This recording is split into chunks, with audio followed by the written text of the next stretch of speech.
Assalamualaikum warahmatullahi wabarakatuh.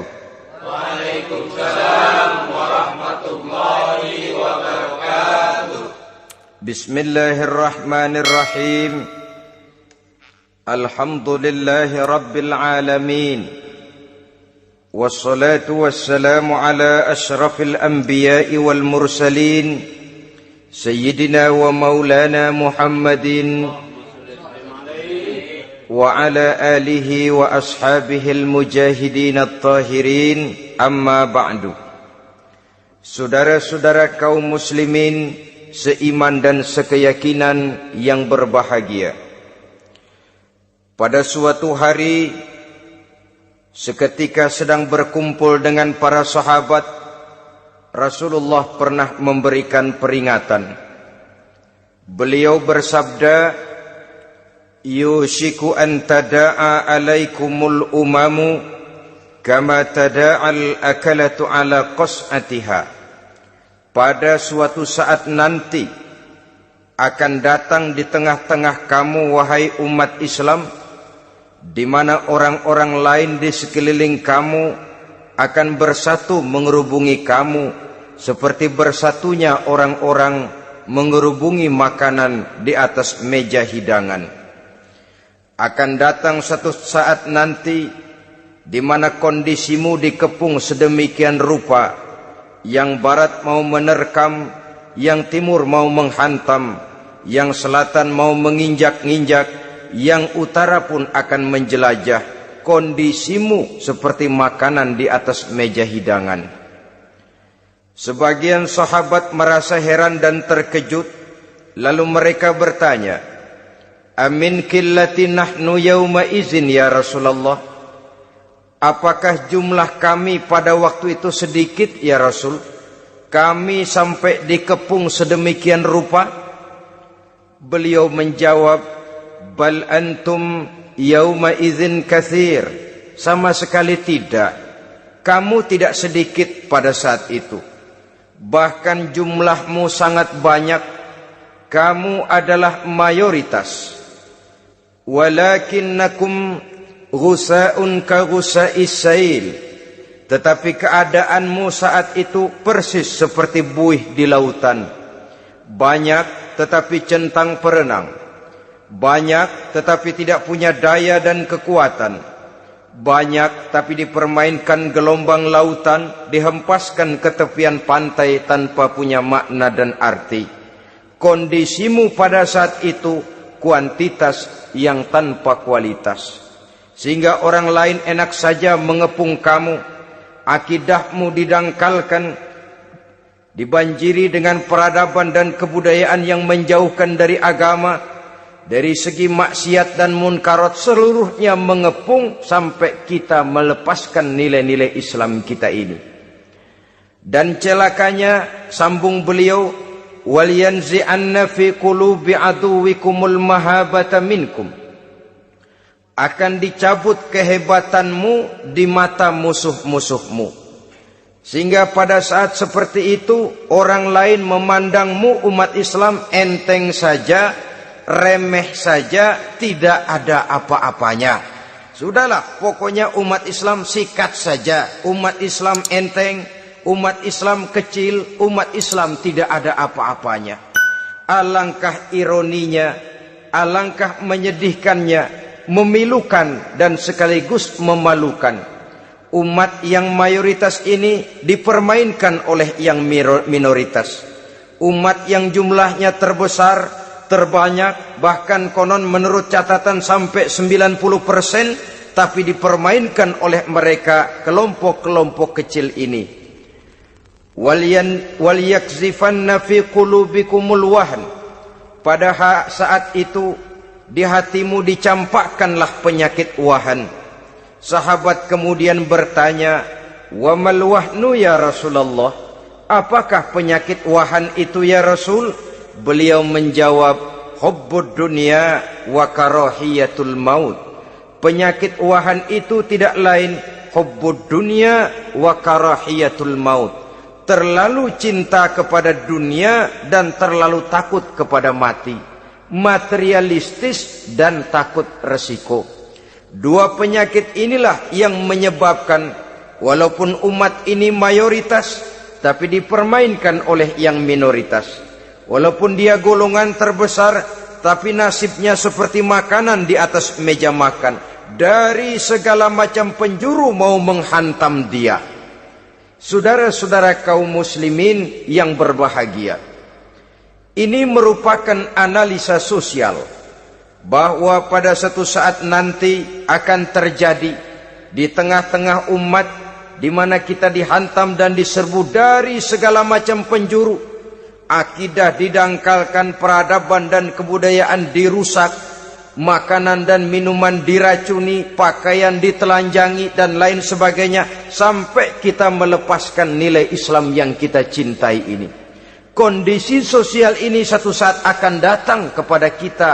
Demikian analisa dan peringatan dari Rasulullah sallallahu alaihi wasallam. Marilah sekarang kita melihat, adalah benar bahwa di zaman sekarang kita insya Allah tidak akan mengalami perang Badar sehebat yang pernah dialami oleh Rasul dan para sahabatnya. Tetapi sesungguhnya perang yang kita hadapi di zaman sekarang ini tidak kalah hebatnya dengan perang Badar, tidak kurang dahsyatnya dengan perang Uhud, tidak kurang ngerinya dari perang Khandaq. Hanya saja yang kita hadapi sekarang ini bukan ujung pedang, bukan ujung tombak, bukan ujung panah. Yang kita hadapi sekarang ini adalah perang akidah, perang ideologi, perang mempertahankan keyakinan. Yang kalau kita kalah sekarang, kita memang masih beragama. Tetapi anak kita, cucu kita, generasi yang akan hidup 5, 10, 20, 30 tahun yang akan datang, wallahu a'lam bissawab. Islam, saudara-saudaraku, tidak mungkin hilang dari dunia. Tetapi tidak mustahil Islam gulung tikar dari desa kita. Tidak mustahil Islam gulung tikar dari kampung dan kota kita, jikalau kita tidak menjaganya, jikalau kita tidak memeliharanya, bahkan jikalau kita tidak mewariskannya kepada anak-anak kita, generasi yang akan datang. Marilah kita mengingat sejenak bagaimana Islam di Spanyol yang pernah jaya, pernah mewarnai daratan Eropa, dan yang sekarang hanya sekedar tinggal ceritanya saja. Ini pernah diperingatkan oleh Rasul dalam satu hadis, sayati ala ummati zamanun la yabqal Islam illa ismun wala minal Quran illa rasmun.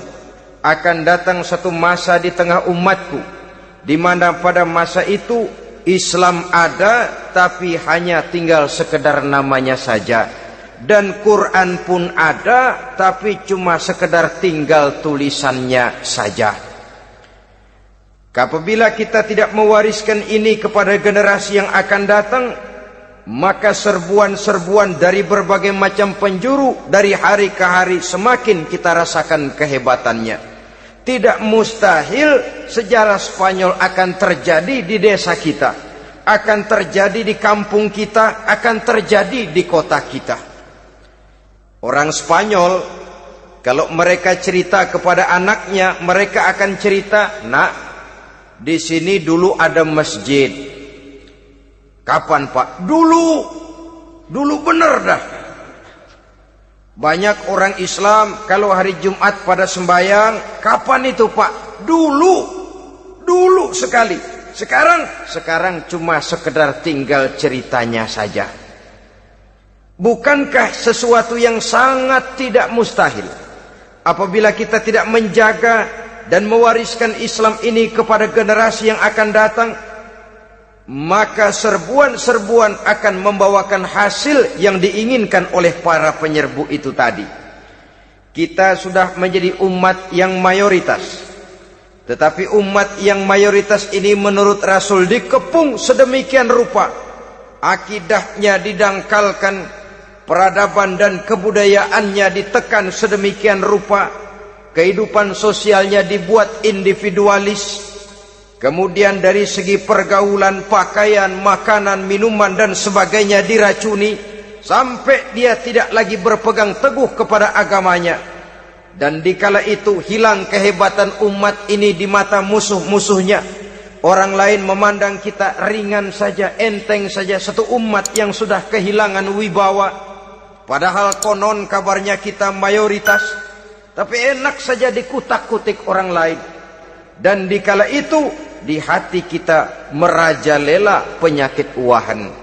Penyakit uahan itu apa? Pertama, hubbud dunia, terlalu cinta kepada dunia.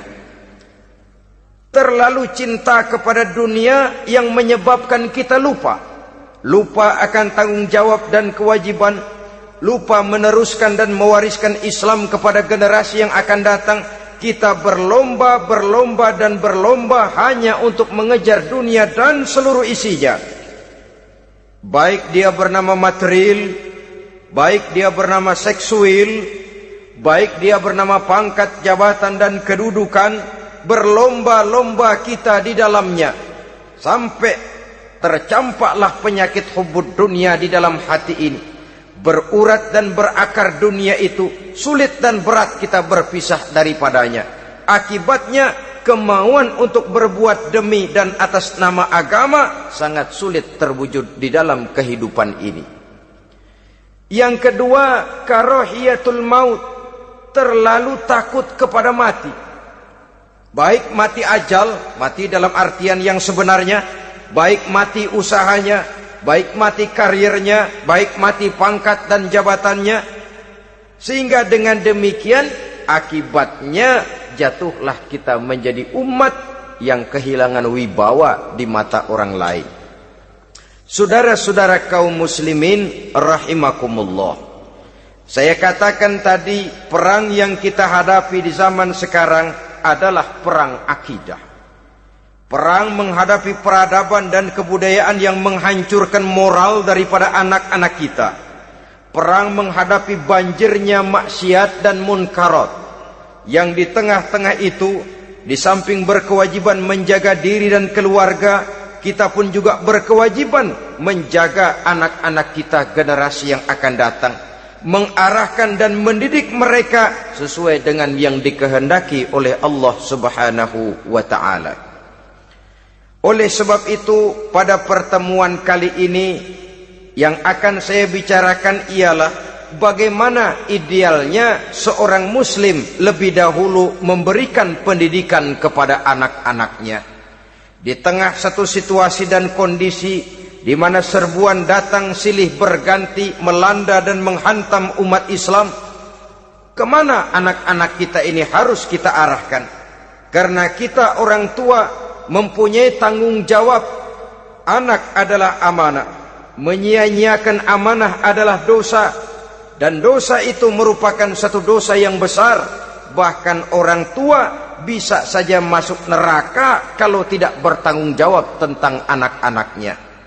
Satu riwayat menjelaskan ada orang soleh, ngajinya cukup, sholatnya cukup, puasanya cukup, zakatnya cukup, di mana ada majelis taklim hadir, baca Quran hobi, fitnah orang tidak pernah.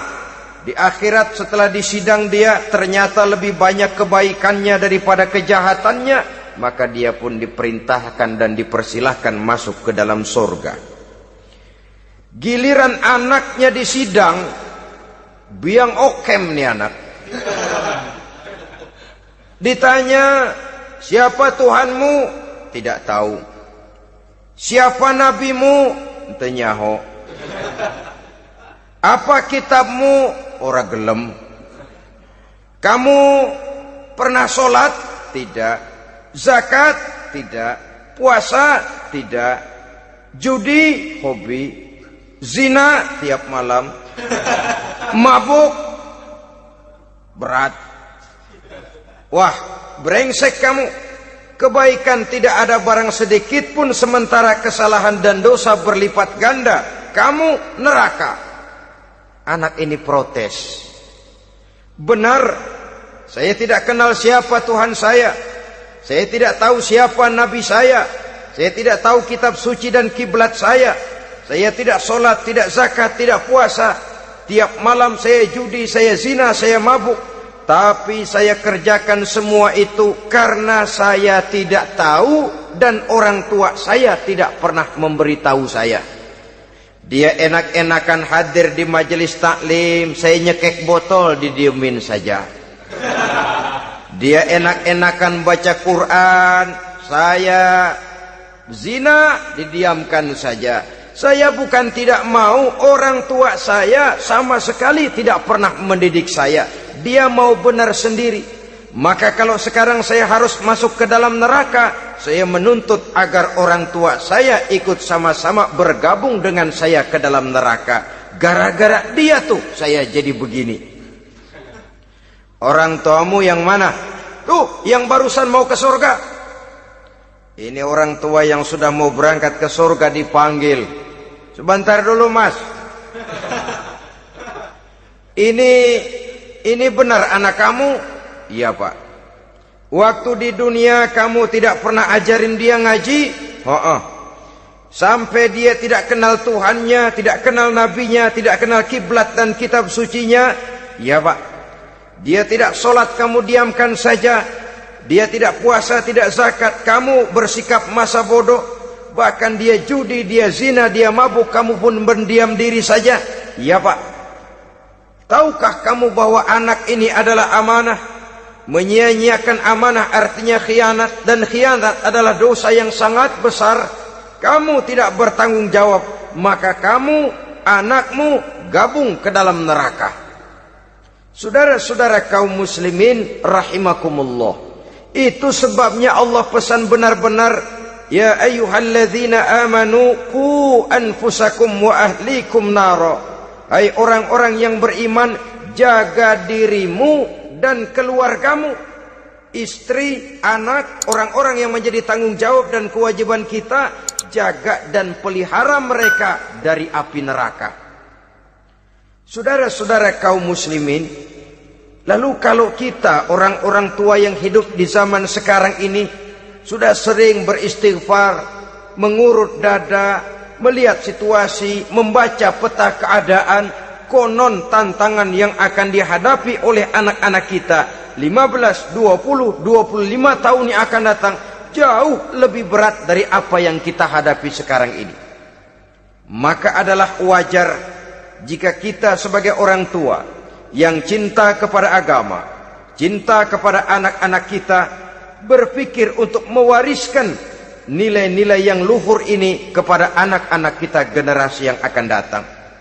Bagaimana pada mulanya kita harus mendidik mereka? Mari kita telusuri apa yang dicontohkan oleh Al-Quranul Karim.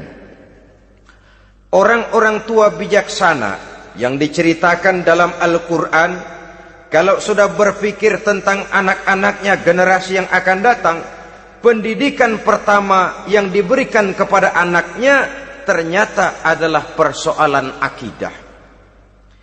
Nabi Ibrahim, pertanyaan yang paling merisaukan beliau buat anak cucunya ialah, ma ta'buduna min ba'di.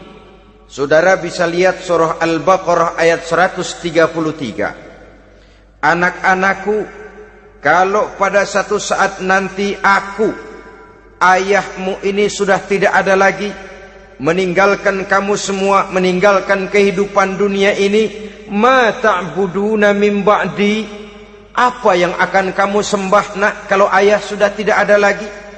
Jikalau ayahmu sekarang masih rajin ke masjid, melakukan rukuk dan sujud, i'tikaf dan membaca Quran, kalau satu saat ayahmu meninggalkan dunia ini, masihkah engkau mau ke dalam masjid?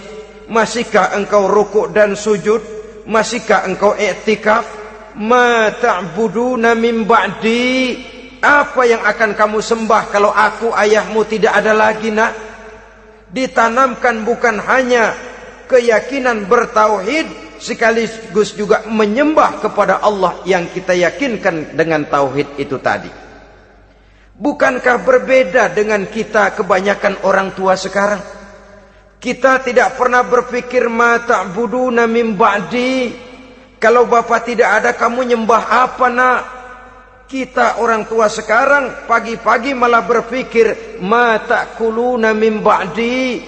Kalau bapak enggak ada, kamu nanti makan apa nak? Bukan nyembah apa yang kita pertanyakan, bukan nyembah apa yang kita khawatirkan, makan apa nak? Maka yang dicari lalu sekolah-sekolah yang bonafit, yang tidak peduli apakah itu merusak imannya, mematikan akidahnya, menghancurkan keyakinannya. Yang penting ada jaminan hari depan bisa dapat lapangan kerja. Akibatnya berduyun-duyun orang-orang tua muslim menyekolahkan anaknya di sekolah-sekolah yang bukan Islam, yang nyata-nyata membahayakan akidahnya. Dididik dengan kultur dan budaya yang bertentangan dengan nilai-nilai agamanya. Bukankah ini berarti merelakan anak untuk dikafirkan? Bukankah ini artinya menyerahkan anak untuk ditulis menurut selera para pendidik yang tidak sesuai dengan nilai akidah yang dimilikinya? Mengapa kita tidak berpikir seperti Nabi Ibrahim yang sebelum memberikan pendidikan kecerdasan, sebelum pendidikan matematika, IPS, PSPB dan disiplin ilmu lainnya, yang pertama ditanamkan ma ta'buduna min ba'di. Kalau ayahmu tidak ada, kamu menyembah apa nak? Menyembah Allah apa nanti malah menyembah harta? Menyembah Allah apa nanti malah mendewa-dewakan pangkat dan jabatan? Menyembah Allah apa malah nanti menyembah alam? Itu yang dikhawatirkan Nabi Ibrahim kepada generasi yang akan datang. Dan itu saudara-saudara yang seharusnya mengkhawatirkan kita kepada anak-anak kita, generasi yang akan datang. Lihatlah serbuan akidah di zaman sekarang ini. Dimanfaatkan kemiskinan kita umat Islam. Diberikan kita tawaran berupa beras, pakaian, obat-obatan, kalau perlu beasiswa, asal bisa melepaskan keislaman kita ini. Bertahap, sedikit demi sedikit, step by step, shibran bi shibrin wa zira'an bi zira'in. Dan harus saya ingatkan, orang di zaman sekarang tidak mungkin menghantam Islam secara frontal. Tidak mungkin menghantam Islam terang-terangan, apalagi mengerahkan satuan militer. Tidak. Orang berhitung bagaimanapun kondisi dan kualitasnya umat Islam, mereka masih punya satu modal penting, fanatisme agama. Kalau ini disulut, api jihad segera berkobar, dan hanya maut yang bisa menghentikan orang yang dibakar dengan semangat jihad. Orang tahu itu. Betapa Uni Soviet kedodoran menghadapi mujahidin Afghanistan yang disulut oleh semangat jihad yang berkobar dengan persenjataan yang primitif ketimbang persenjataan Uni Soviet. Entah mereka pantang surut mundur ke belakang. Jadi jangan mimpi bahwa orang mau menghantam Islam ini dengan melarang pengajian, meruntuhkan masjid, menyegel pondok pesantren. Tidak.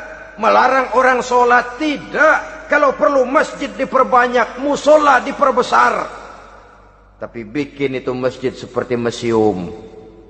Besar, megah, mercusuar, tapi bikin seperti museum. Tempat orang kagum, tempat orang memuji, tapi sunyi dari nilai-nilai ibadah.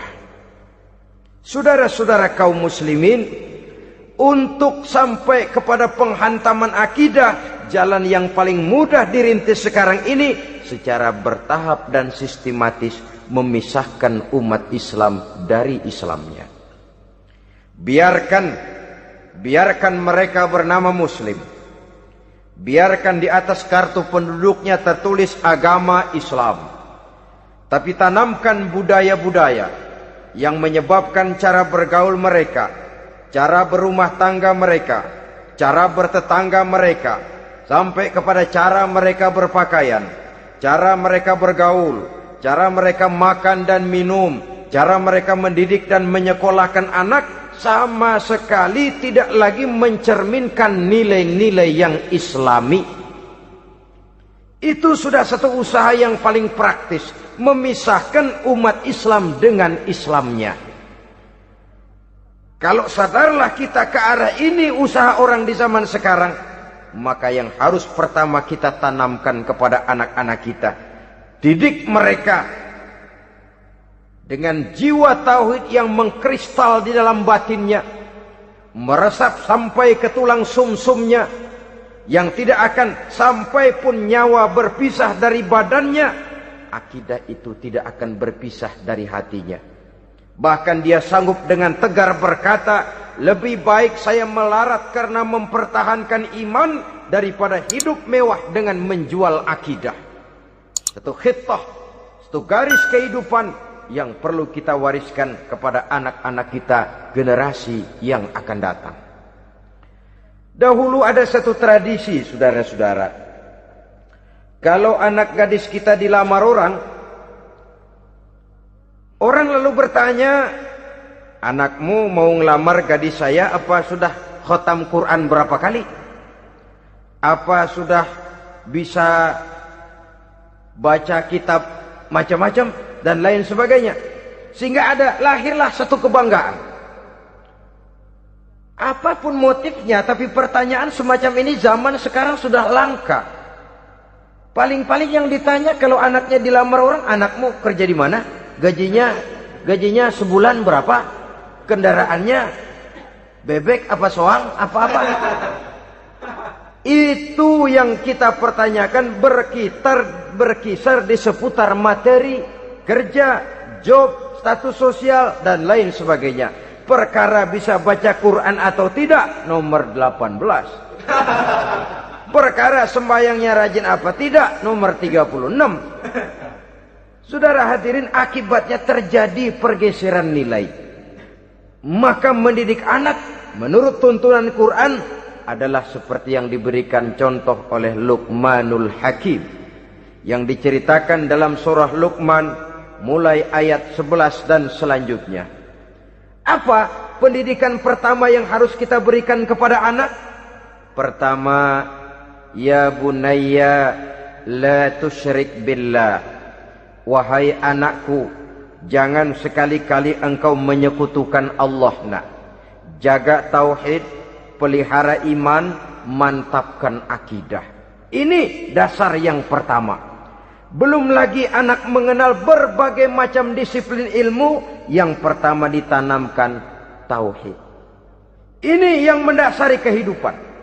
Ini yang akan menjadi mewarnai dan menjadi warna dari kepribadian seseorang. Sentuhan jiwa tauhid di dalam diri si anak. Belum lagi sempat dia kenal yang lain. Yang pertama yang kita tanamkan, kita wariskan, kita berikan, la tusyrik billah. Jangan sekali-kali menyekutukan Allah. Nah, kalau ini sudah tertanam, ini sudah merupakan satu fondasi yang kuat. Selebihnya nanti tinggal melihat bakat si anak, kemana dia harus dididik ini. Yang terpenting nilai iman lebih dahulu tanamkan. Dan untuk menghancurkan nilai keimanan, saudara-saudara, saya katakan, ingatkan kepada hadis di awal tadi, dikepung kita dari berbagai macam penjuru agar bila bisa melepaskan nilai-nilai iman dan keyakinan. Proses pendangkalan akidah, ditanamkan keraguan kepada agama, ditanamkan rasa malu beragama, sholat malu, baca Quran malu, berangkat ke masjid malu, pakai jilbab malu.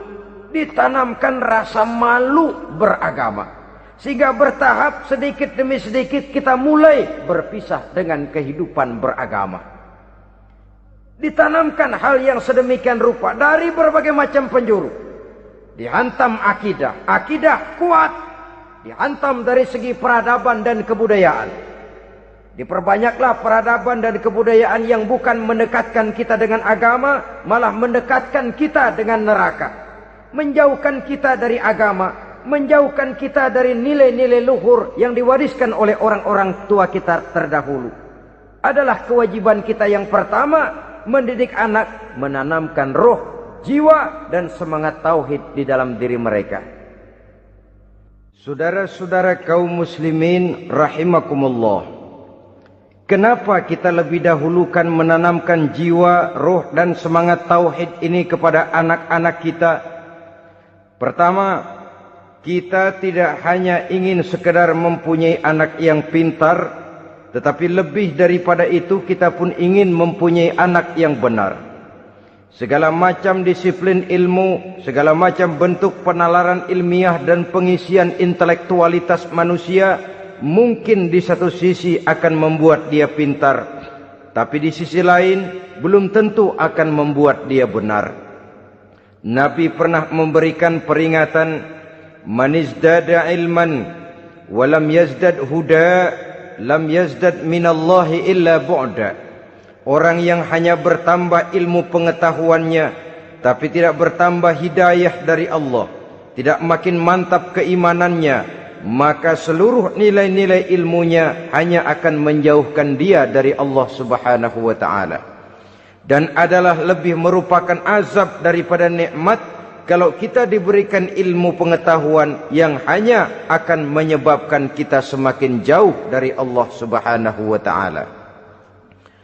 Yang kedua, sesungguhnya roh, jiwa dan semangat tauhid yang melekat dalam diri anak pada puncaknya akan melahirkan satu disiplin murni yang tumbuh dari dalam dirinya sendiri, di mana si anak dalam kehidupannya merasakan dimanapun dia berada, kemanapun dia pergi, ia selalu merasakan kehadiran Allah dekat dalam hidupnya. Ia sadar sesadar-sadarnya bahwa tidak ada satu perbuatan yang bagaimanapun kecilnya yang bisa disembunyikan dari kekuasaan Allah Subhanahu wa taala. Yang ketiga, dengan penanaman roh, jiwa dan semangat iman ini, maka diharapkan anak-anak nanti pada pertumbuhannya sanggup mengendalikan hawa nafsunya.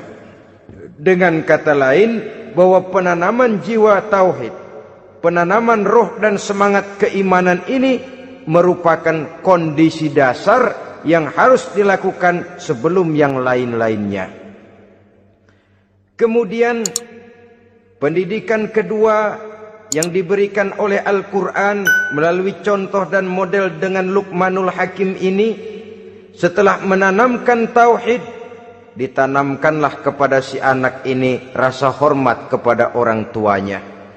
Wa wassaynal insana biwalidayhi, dan kami wasiatkan kepada manusia untuk berbakti kepada ibu bapaknya. Hamalathu ummuhu wahnan ala wahnin, karena ibunya telah mengandungnya dengan kepayahan di atas kepayahan. Maksudnya dengan kepayahan dan kelelahan yang berlipat ganda. Sehingga ketika Rasul ditanyakan orang, "Ya Rasul, siapa yang paling harus saya taati di dunia ini?" Beliau menjawab, "Ibumu." Kemudian, "Siapa lagi ya Rasul?"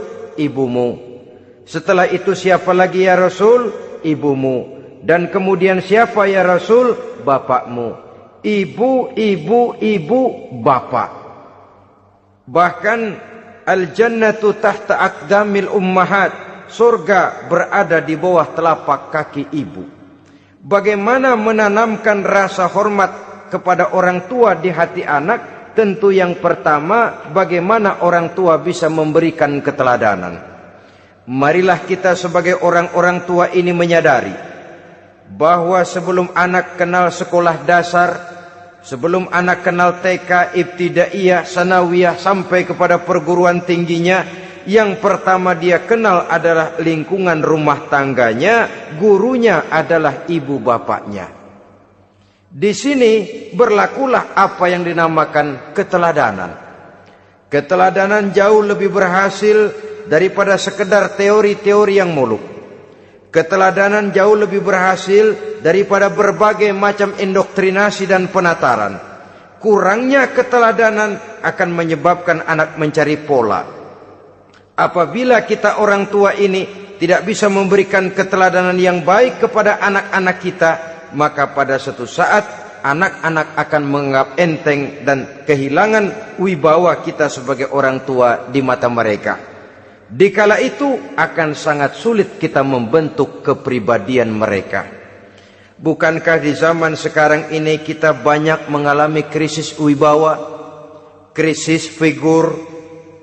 Ada yang karena rapotnya merah melulu, gurunya dikeroyokin. Pak guru pulang sekolah dicegat. Bahkan nyaris ada orang tua pernah dibunuh oleh anaknya sendiri. Dan lain sebagainya, kasus-kasus yang sebenarnya tidak perlu terjadi. Karena memang bukan saja bertentangan dengan nilai budaya kita sebagai bangsa, tapi juga bertentangan dengan ajaran agama kita sendiri. Krisis wibawa, krisis figur, yang juga akibatnya harus kita sadari banyak faktor yang membentuk kepribadian anak. Pergaulannya, yang dibacanya, yang ditontonnya, yang disaksikannya di dalam kehidupan. Benar kita menyekolahkan mereka, tapi berapa jam mereka di sekolah? 6 jam, 7 jam paling lama. Sedangkan mereka hidup 1 hari 1 malam 24 jam. Kalau cuma 7 jam di sekolah, ini berarti lebih banyak dia di luar sekolah. Dan di luar sekolah itu artinya ya rumah tangganya, ya temannya, ya lingkungan di mana dia tinggal, yang seluruhnya sangat besar pengaruhnya dalam ikut membentuk kepribadian anak-anak kita. Saya katakan tadi, di samping kita menghadapi perang akidah, kita pun berhadapan di dalam perang menghadapi peradaban dan kebudayaan yang bukan saja menjauhkan kita dari agama, tetapi sanggup menghancurkan moral daripada anak-anak kita. Secara pribadi, saudara-saudara, saya iri, saya kagum misalnya dengan kemajuan yang diperoleh oleh negara tetangga kita, Jepang misalnya. Padahal tahun 45 ia pun hancur lebur oleh meledaknya atom di Hiroshima dan Nagasaki. Tapi bagai satu tenaga raksasa kemudian Jepang bangkit menjadi satu negara superpower di Asia. Bahkan gurunya saja Amerika sekarang ini kewalahan menghadapi perang dagang dengan Jepang ini. Dan yang menarik, Jepang bisa maju dan modern dengan tetap menjadi Jepang, tanpa harus kehilangan identitasnya sebagai satu bangsa, tanpa harus kehilangan kepribadiannya sebagai satu bangsa. Sebagai negara yang sedang berkembang, kita sering latah. Kita ingin meniru Barat, tapi bukan teknologinya, westernisasinya yang kita tiru. Bukan isinya, kulitnya yang kita ambil. Akibatnya apa? Modernnya belum, orangnya sudah Barat. Bergaulnya sudah cara Barat, berumah tangganya sudah cara Barat, berpakaiannya sudah cara Barat, mendidik anaknya sudah cara Barat. Di mana ketemu orang tua cukup hello daddy. Kulitnya kita ambil, sementara isinya kita campakkan. Ironi dan menyedihkan.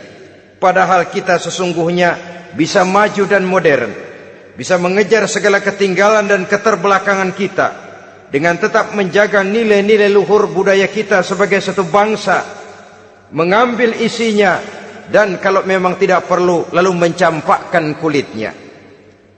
Pengaruh peradaban dan kebudayaan yang menghancurkan moral daripada anak-anak kita oleh pesatnya arus teknologi, oleh pesatnya arus komunikasi, di mana hal-hal yang terjadi di belahan dunia lain dapat kita saksikan hari ini juga melalui layar televisi, yang terjadi di Amerika, di Eropa, di Afrika, di ujung dunia yang paling ujung sekalipun. Di ujung dunia yang paling ujung, hari ini kejadian, hari ini sudah bisa kita saksikan.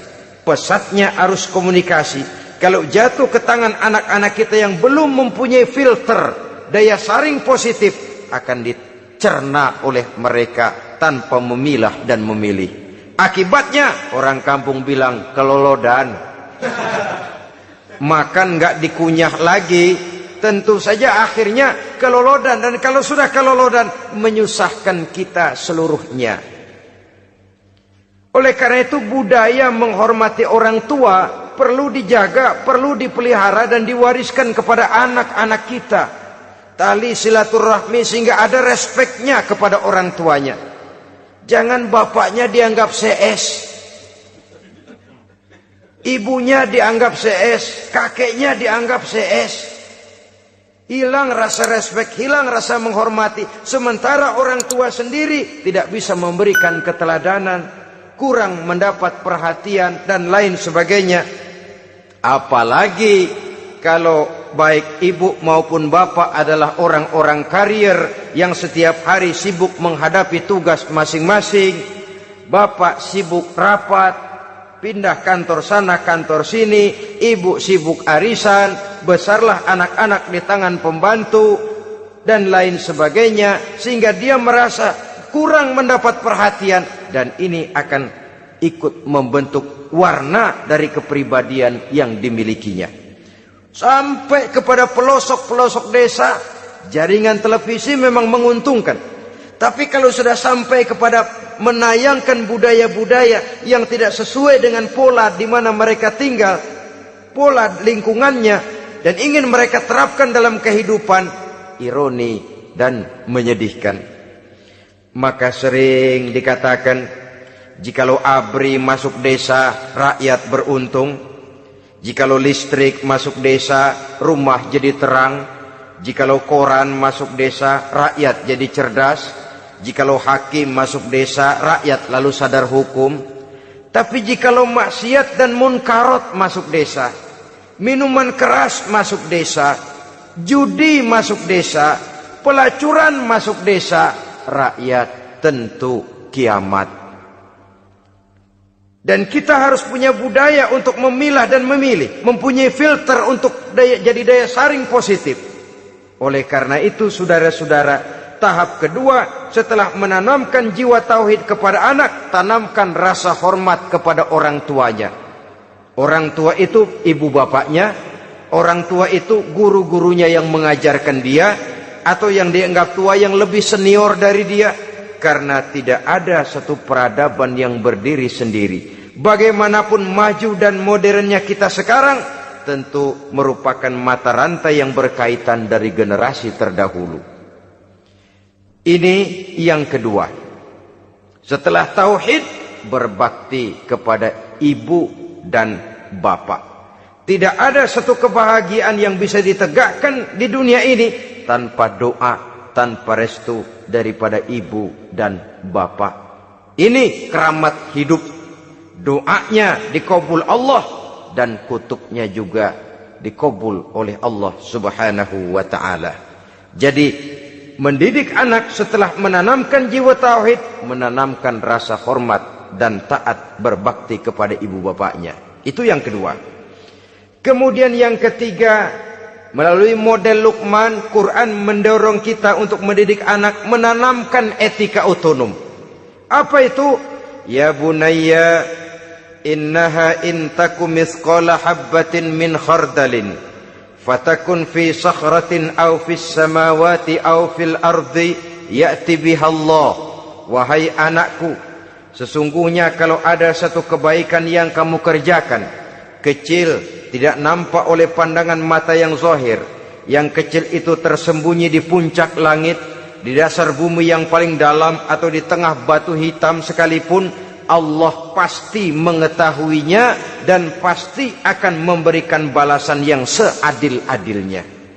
Pendidikan apa ini? Pendidikan moral, menanamkan etika otonom. Nah, kau berbuat baik jangan karena dilihat orang.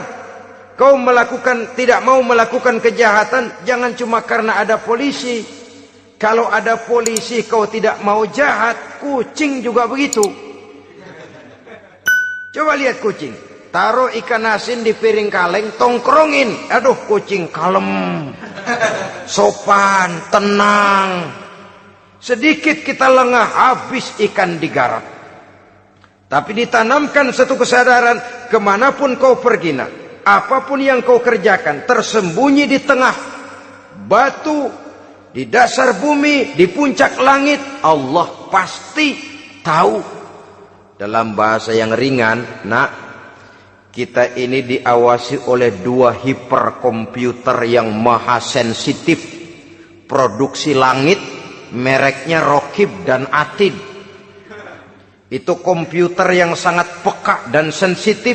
Jangankan kita berbuat, kita berniat baik saja, komputer sudah nyatat sendiri. Inilah yang orang sekarang namakan waskat, pengawasan malaikat. Kalau hidup sudah merasa diawasi oleh malaikat, waskat berhasil. Tapi kalau waskat sudah diawasi malah nekat, itu yang gagal. Atau yang diawasi dan yang mengawasi sama-sama sepakat, itu juga bisa cincai. Saudara-saudara kaum muslimin rahimakumullah. Waskat dalam pengertian kita muslim, bagaimana hidup ini merasakan diawasi oleh malaikat.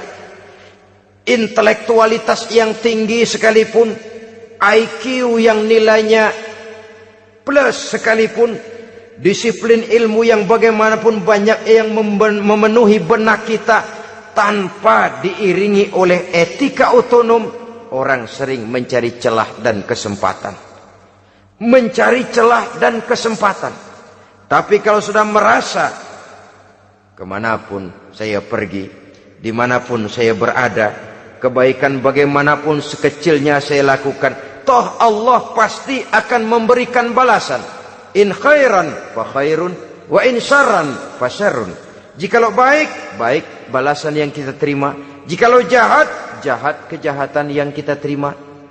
Kalau sudah ke arah ini kita berpikir, maka sesungguhnya kalau kita berbuat baik kepada orang lain, hakikatnya kita sudah berbuat baik kepada diri kita sendiri.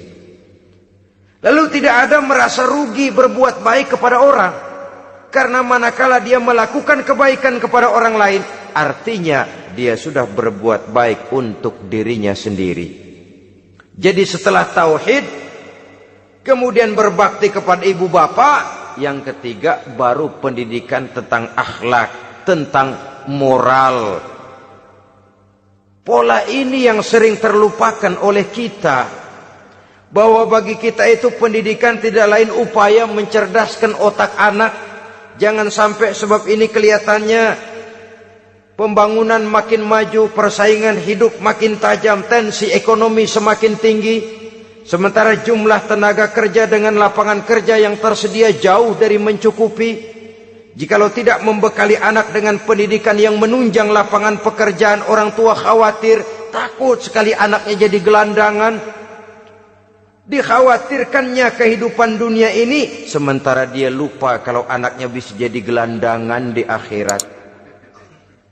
Padahal selama-lamanya gelandangan di dunia paling seumur manusia itu 60 tahun, 70 tahun lah umur orang sekarang. 70 itu sudah luar biasa itu. Tapi kalau harus menggelandang di akhirat, menjadi gelandangan di akhirat, alangkah menyedihkannya. Apakah akan kita korbankan satu kehidupan yang langgeng, abadi, cuma karena tertipu oleh fata morgana dan kamuflase? Kita korbankan yang sedikit, kita korbankan yang besar karena kita memilih yang sedikit. Dalam bahasa Al-Quran memang pernah diceritakan hidup ini hakikatnya perlombaan, saudara-saudara. Perlombaan. Dan di dalam perlombaan itu ada yang menang, ada yang kalah.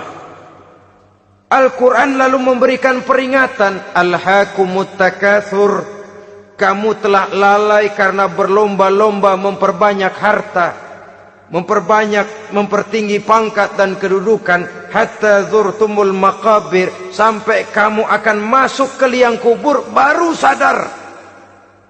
Apalagi kalau nafas sudah sampai di tenggorokan. Persis Fir'aun sudah tenggelam di lautan merah, mau mampus, baru dalam sekaratnya amantu bi Rabbi Musa wa Harun. Kalau begini caranya, saya juga percaya kepada Tuhan Musa dan Harun, percaya kepada Allah.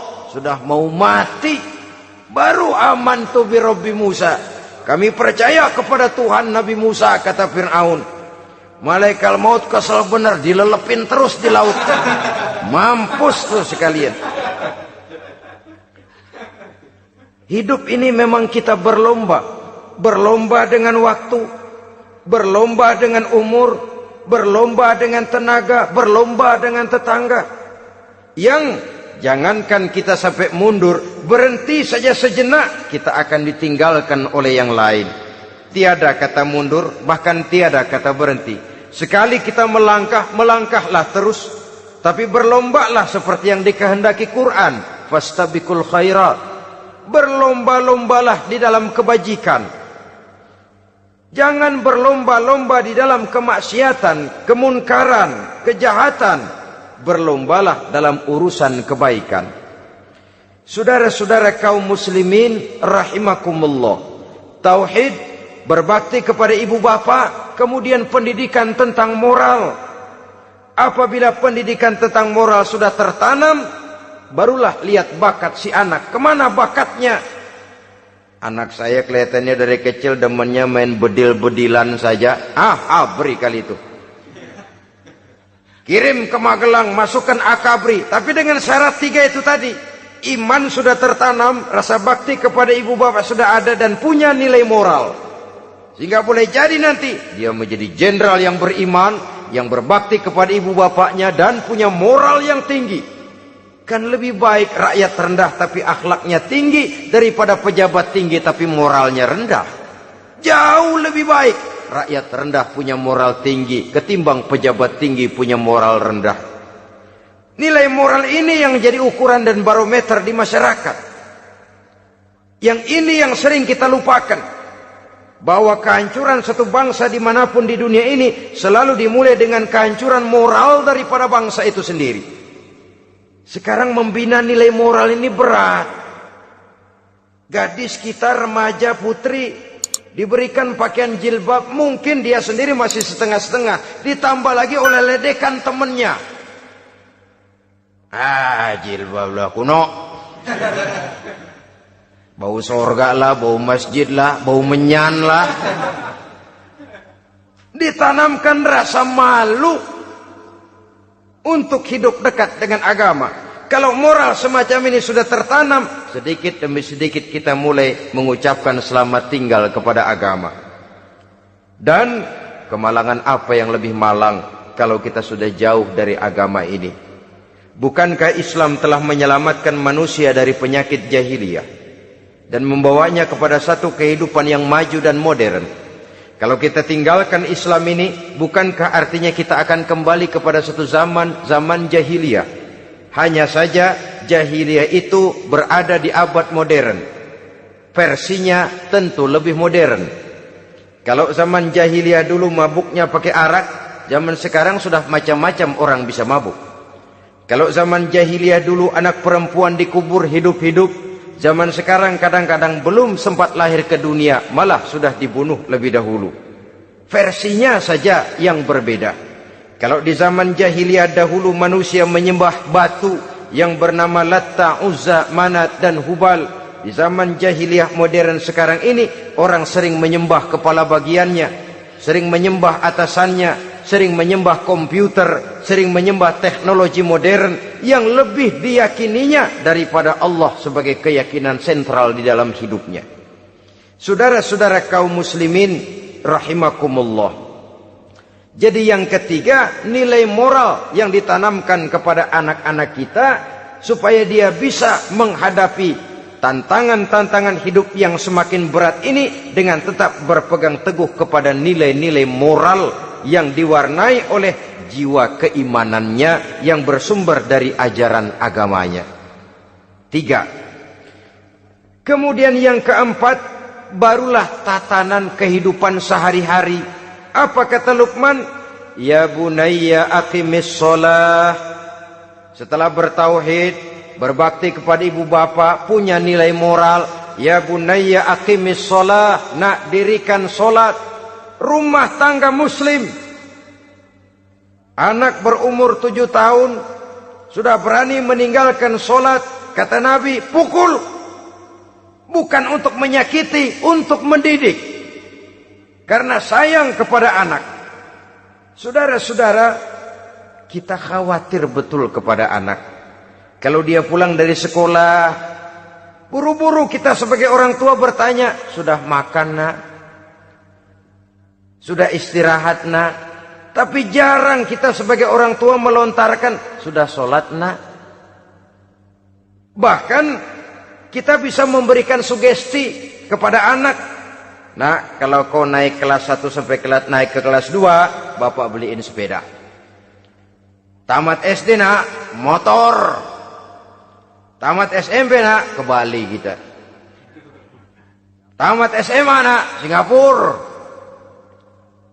Saudara-saudara, tapi kalau untuk urusan sholat misalnya, kita tidak pernah memberikan sugesti kepada anak-anak kita. Nah, kalau kau hafal Fatihah lengkap dengan artinya, bapak beliin sepatu. Nah, kalau kau bisa sholat dengan baik, cukup syarat rukunnya, bapak beliin sepeda. Ada rangsangan, ada sugesti yang membuat anak lebih tergerak untuk hidup dalam suasana keagamaan. Ya bunayya aqimis sholat, nak dirikan sholat. Sebab ini sandaran vertikal yang paling langsung antara manusia dengan Tuhannya. Menyadari bahwa sepanjang yang bisa dilakukan oleh manusia hanyalah berusaha, dan kepastian sepenuhnya ada di tangan Allah. Dengan sholat kepribadianmu diperteguh, dengan sholat sandaran vertikalmu kepada Allah diperkuat. Dan pada waktunya nanti Al-Quran memberikan bimbingan, hendaklah minta tolong kepada Allah dengan sabar dan tetap mendirikan sholat. Ya bunayya aqimis sholat. Setelah itu, wa'mur bil ma'rufi wanha 'anil munkar. Tegaklah membina yang ma'ruf, tegaklah mencegah yang munkar. Ini sikap hidup sudah. Sholat tadi tugas hidup. Lalu sikap hidup tampil di tengah masyarakat, membina yang ma'ruf, mencegah yang munkar sesuai dengan kesanggupan masing-masing. Bukankah setiap kita kepingin punya anak yang bermanfaat, setidaknya bagi keluarganya, syukur kalau bisa bagi lingkungannya, bagi masyarakat, bangsa dan negaranya. Dan satu di antara tanda orang yang bermanfaat, kalau dia bisa hidup menjadi penganjur yang ma'ruf dan pencegah yang munkar. Dan itu kalau tidak ada hidayah, sulit orang mau melaksanakan itu. Sebab apa? Ada kecenderungan belakangan ini di mana agama dianggap urusan pribadi. Sehingga orang lalu sering bilang, jangan bawa-bawa agama dah, itu kan bukan urusan agama. Ini sudah ciri berpikirnya sekuler. Jangan bawa-bawa agama. Agama urusan pribadi, artinya orang mau sholat mau enggak jangan bilang apa-apa dah, urusan dia sendirian. Dia mau puasa dia enggak, merdeka saja, urusan pribadi. Agama bukan persoalan pribadi.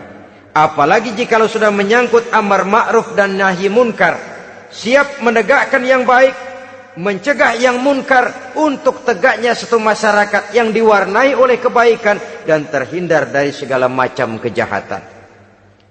Dan terus ayat-ayat selanjutnya mencerminkan sikap hidup.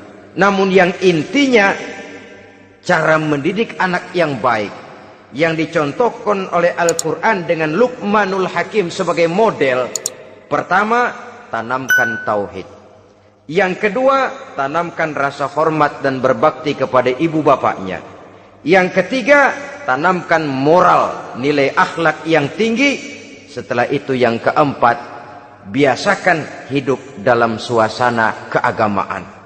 Kontrollah sholatnya, kontrollah baca Qur'annya, kontrollah puasanya di bulan Ramadan. Ajaklah anak-anak sholat berjamaah, sehingga dengan demikian dia terbiasa oleh satu suasana yang mendekatkan dia dengan nilai agamanya. Dari sana diharapkan nilai-nilai ilmu yang didapatnya dari bangku sekolah akan menciptakan keseimbangan dengan yang ditanamkan oleh orang tuanya dalam bentuk yang dijelaskan oleh surah Luqman itu tadi.